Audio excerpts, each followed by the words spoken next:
Now, Ukraine's President Volodymyr Zelensky has described his conversation with U.S. envoys Steve Witkoff and Jared Kushner as very positive, saying the discussions reflected a strong willingness to advance diplomatic efforts aimed at ending the war in Ukraine.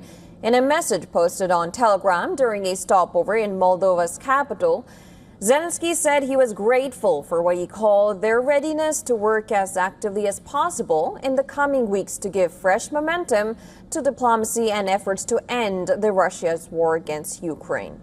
Zelensky was returning to Kiev after talks in London with leaders of the UK, France, and Germany.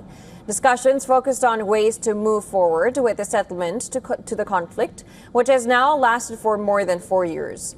The three European leaders backed a proposal for a direct meeting between Zelensky and Russian President Putin. They also indicated that Europe would play a role in the process. Even as diplomatic efforts continue, fighting on the ground does remain intense. In Ukraine's northeastern Kharkiv region, 4 people were killed in a Russian attack in the town of Chuhuiv. Now, a regional governor has said emergency services were working to extinguish fires caused by the strike. 10 people were injured in shelling that damaged a utility building and triggered several fires across the city. In southeastern Ukraine, a Russian drone attack on the city of Zaporizhzhia killed 2 people and wounded 23 others. Surveillance footage captured the moment a missile struck the city. The date of the video was verified through this timestamp visible on the CCTV recording, and no earlier versions of the footage were found online before Monday. The attack comes amid continued tensions surrounding the Zaporizhzhia nuclear power plant, Europe's largest nuclear facility.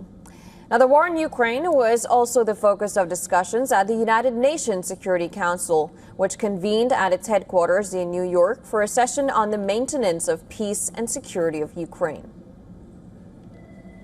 The war in Ukraine is deadlier today than at any point since the start of the Russian Federation's full-scale invasion in 2022. Each succeeding year of the war has recorded more civilians killed than the previous one.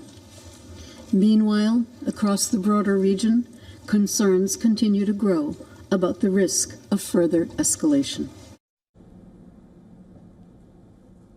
In a related development, Russia has reiterated its security posture in response to what it describes as growing military activity near its borders. Russian Deputy Minister Mikhail Galuzin has said that Russia and Belarus are prepared to use all available means, including nuclear weapons, to defend the Union state.